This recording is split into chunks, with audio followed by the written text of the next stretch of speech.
फाख्ता और शिकारी, जंगल का इम्तिहान। बच्चों, अगर अभी तक आपने हमारा YouTube चैनल कहानियों की दुनिया सब्सक्राइब नहीं किया है तो फौरन कर लें। यहाँ मिलेंगी हर हफ्ते नई, रोचक और सीख भरी कहानियाँ। तो चलिए कहानी शुरू करते हैं। जंगल का सुकून। जंगल में सुबह का वक्त था। हर तरफ ठंडी हवा चल रही थी। पेड़ों से किरणें छनकर जमीन पर गिर रही थीं। छोटी छोटी चिड़ियां अपने घोंसलों से निकलकर उड़ रही थीं। इसी जंगल के एक बहुत ऊंचे और पुराने पेड़ पर एक फाख्ता रहती थी। उसका नाम था सुंबल। सुंबल फाख्ता सबसे अलग थी। न सिर्फ सुंदर बल्कि समझदार और शरीफ मिजाज भी थी। जंगल के तमाम परिंदे और कुछ जानवर भी उसे पसंद करते थे और अक्सर उसकी सलाह से फायदा उठाते थे।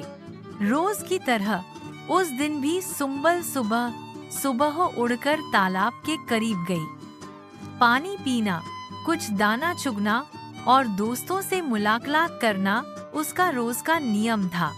मगर उसे अंदाजा नहीं था कि आज का दिन उसकी जिंदगी का सबसे बड़ा इम्तिहान बनने वाला है। शिकारी का आना। जंगल के उसी कोने में एक शिकारी शहर से छुपकर आया। उसका नाम था फारिस। फारिस एक पुराना और माहिर शिकारी था। उसने कई जंगल देखे थे, लेकिन इस जंगल में बहुत से सुंदर परिंदे थे, खासकर वह सफेद फाख्ता जो हर रोज तालाब पर आती थी।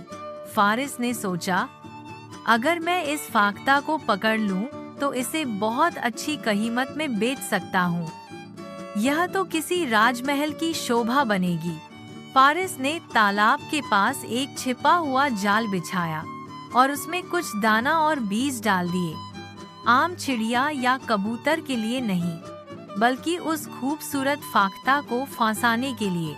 जाने अनजाने में सुंबल फाख्ता तालाब पर उतरी। आसमान साफ था, जमीन गुलाबी फूलों से ढकी थी और तालाब में लहरें मस्त थीं। उसे कोई शक नहीं हुआ। जब उसने दाना चुगना शुरू किया, अचानक उसके पैरों के नीचे कुछ खिंच गया। एक तेज से बंद हो जाने वाला जाल। घर्र। जैसे ही सुंबल हिलने लगी, जाल और मजबूत होता गया। सुंबल ने पूरी ताकत लगाई उड़ने की, मगर अब देर हो चुकी थी। उसने चिल्लाकर कहा, ऐ हवाओं, ऐ दोस्तों, क्या कोई मेरी आवाज सुन रहा है?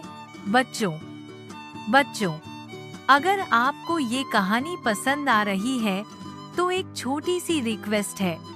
हमारे YouTube चैनल कहानियों की दुनिया को जरूर सब्सक्राइब करें। यहाँ मिलती हैं हर हफ्ते नई जंगल की कहानियाँ, दोस्ती, सीख और मजेदार रोमांच से भरी हुई। तो चलिए कहानी से मजा भी लें और कुछ अच्छा सीखें भी। अब वापस चलते हैं कहानी की ओर। दोस्तों की दोस्ती। सुंबल की चीख सबसे पहले उसके पुराने दोस्त टूटू तोता, हिरन, बंदर और चूहिया ने सुनी। वो तुरंत दौड़कर तालाब के पास आए। टूटू तोता बोला, ये शिकारी की चाल है, हम कुछ करते हैं। चूहिया बोली, मुझे जल्दी उस जाल तक ले चलो, मैं अपने तेज दांतों से इस जाल को काट दूंगी। सभी जानवरों ने मिलकर सोचा और ताकत इकट्ठी की। बंदर ने हिरन को उठाया, हिरन ने चूहिया को उठाया और वो सब तालाब के पास जाल तक पहुंच गए। चूहिया ने बिना समय गंवाए जाल काटना शुरू कर दिया। फारिस का गुस्सा। दूर से फारिस ने देखा कि कुछ जानवर उसकी मेहनत बर्बाद कर रहे हैं।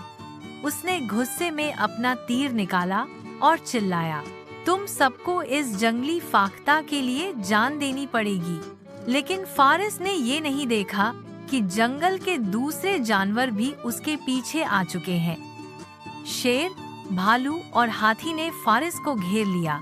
फारिस ने तीर फेंका, मगर हिरन ने दौड़कर उसे तोड़ दिया। इत्तेफाक का कमाल। इतने में चूहिया ने जाल का आखिरी हिस्सा काट दिया। सुंबल आजाद हो गई। उसने आसमान में उछलकर नारा लगाया, दोस्ती जिंदाबाद, इत्तेफाक में बरकत है। सभी जानवरों ने मिलकर फारिस को जंगल से निकाल दिया और उसे खबरदार किया कि अगर दोबारा आया तो जंगल उसका इंतजार नहीं करेगा बल्कि उसका फैसला करेगा। जंगल का जश्न। उस रात जंगल में जश्न मनाया गया। सभी परिंदे और जानवर एक साथ शिक्षा, मोहब्बत और दोस्ती का गीत गाने लगे। सुंबल ने कहा, हर मुश्किल आसान हो सकती है अगर हम मिलकर काम करें। ना कोई बड़ा ना कोई छोटा, सभी बराबर हैं। सभी ने मिलकर अपना वादा दोहराया, हम जंगल के रखवाले हैं, इत्तेफाकर से। दी सीख। दोस्ती और इत्तेफाकर में वो ताकत होती है जो किसी भी बुरे इरादे को हरा सकती है। अकेला परिंदा फौंस सकता है, लेकिन दोस्तों का झुंड आजादी दिलाता है। अगर आपको ये कहानी पसंद आई हो तो हमारे YouTube चैनल कहानियों की दुनिया को जरूर सब्सक्राइब करें। हर हफ्ते मिलेंगी नई सीख भरी कहानियाँ, जंगल से दोस्ती की और प्यार भरी।